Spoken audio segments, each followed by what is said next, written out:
Yeah, we back in effect here. Back to my old stomping grounds.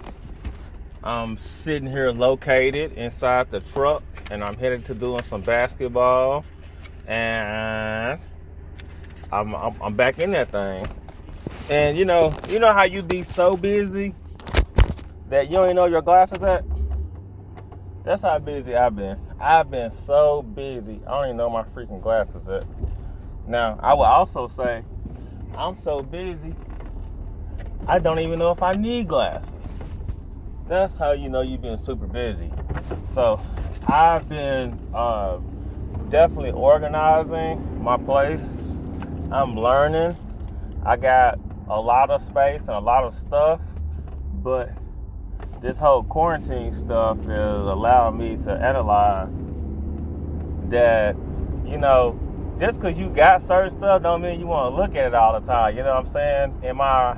In my previous spot where I used to live at, I lived in a small apartment, and in my small apartment, it was cool because, I didn't really have nothing but clothes and shoes, and, if I wore the clothes, out. If I don't wear the clothes, Tupperware. But now, I got rid of all my Tupperware, and when I got rid of my Tupperware, I started analyzing, me thinking, I have more space so I can, have everything out. And no lie, I took everything out and I organized it, and then I realized I have some bulky stuff. So in the midst of having bulky stuff, I messed around, and those shelves in your closet, I broke like 3 of them. And not the whole shelf, but a certain sections of the shelf. So I'm like, man, I can't even put all my stuff up here.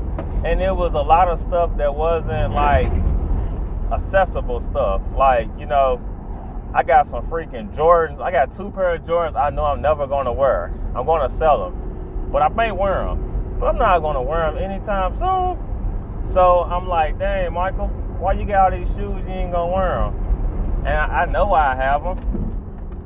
But also, I don't want to look at them every darn day when I go in my closet. So I had to put those shoes somewhere. And in the midst of putting them somewhere, I started noticing I have groups of shoes that match. So I started matching the sections and this, and that, because in my profession, between teaching, coaching, and going to the gym, I really wear a different pair of shoes every day. And the way I put my shoes on, I literally just go to the closet, grab a pair of shoes, and that's the shoes I'm wearing today. But I rotate all my 100 plus pair of shoes. So within a year, I'll wear about 80 different pair of shoes. So, the fact that I'm in the house not going nowhere, I'm like, dang, I don't need 80 pair of shoes right now. I don't even want to look at 80 pair of shoes. So I'll box them up and I put them in my garage. And then once I started doing that, I started running into this situation of, I got shoes I know I'm not going to wear, period. So I'm like, I'm not going to wear these shoes, period. I don't want to look at them. Where can I put them? So I started boxing up my Kobe's. I started putting my LeBrons together. And I was like, man, I started putting my 95s, my 90s. I started putting all my stuff together. And in the midst of putting all my stuff together, I was like, I look organized. I got my winter clothes out. I know I just all these things. And it brought up on the subject of insecurities.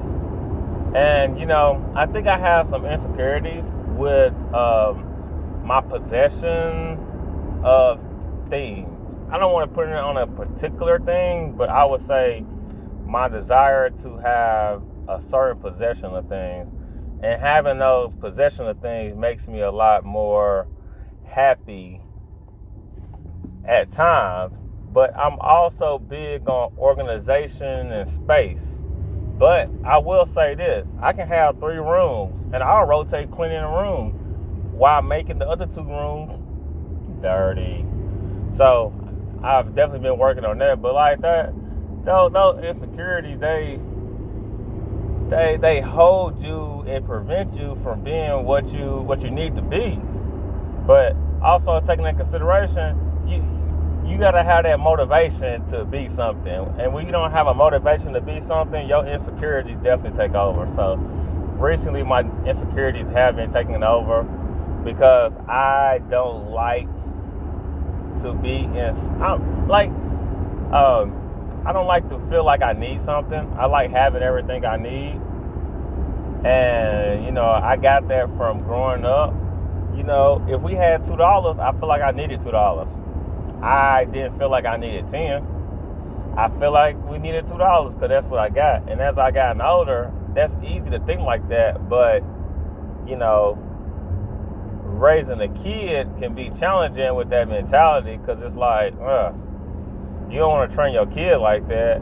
But your kid don't understand the beginning phases of your insecurity, so it's like hard not teaching them those things because it's like because like with my kid, it's easy for me to be like, man, throw that stuff away. But if my kid was to say, Dad, throw this away, I'm like, I need that. And I think there's one of those things about growing and maturing and definitely parenting is like teaching your kids something that's already in them, trying to take it out of them. Because, I believe in stuff is genetics. I'm really a firm believer in genetics. Like, I'm just like my parents, even though I didn't know how my parents were because I've always been a kid. And as I've gotten older, I started noticing, like, dang, I'm like my mom. I'm like my dad. I'm like this, I'm like that. And it's like, man, I've been like this, not even knowing y'all was like that. So I started seeing that in my kid a lot, where it's like, sometimes I just shake my head. I can't get frustrated with her when I do it. So I have to teach her why she shouldn't do it or why what she's doing is a good thing. So I have to do both. And, with kids, I'm not gonna say it's a daily battle, but it's a daily journey. It's a daily journey. You never get to the point where you're not educating, you're not teaching with your kid, and also with yourself, So with the goods of insecurities, it's like when you have good insecurities, those things help you prosper because you understand. And when you have bad insecurities, it's like if you don't recognize them things will linger and prevent you from accomplishing your next goal, moving forward, being at a sense of comfort. It'll discontinue a lot of happiness in your life. All those things will definitely occur if it's bad insecurities and, things of that nature. And like, I feel like a really good exercise to do is, I previously done this in the past. Like when you think of insecurities, sit down and think about like what are your insecurities, and then on another side of the list, like think about the effects of your insecurities, and that'll take you a long way doing the exercise because that exercise is really powerful with you reflecting on yourself. Because as we get older, we have less and less people who we listen to tell us about ourselves. We think we know everything about ourselves. Or if somebody's willing to tell you about yourself, you don't want to hear it. And I'm definitely like that. I don't want to sit here with somebody telling me about myself when I don't want to deal with nobody.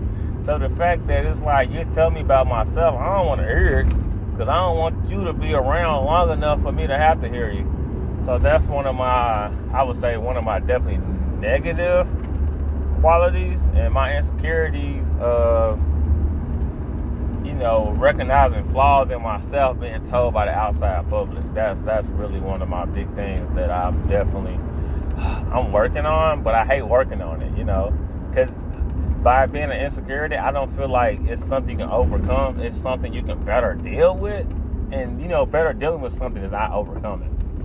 That's just healthy coping. It's not overcoming the situation. So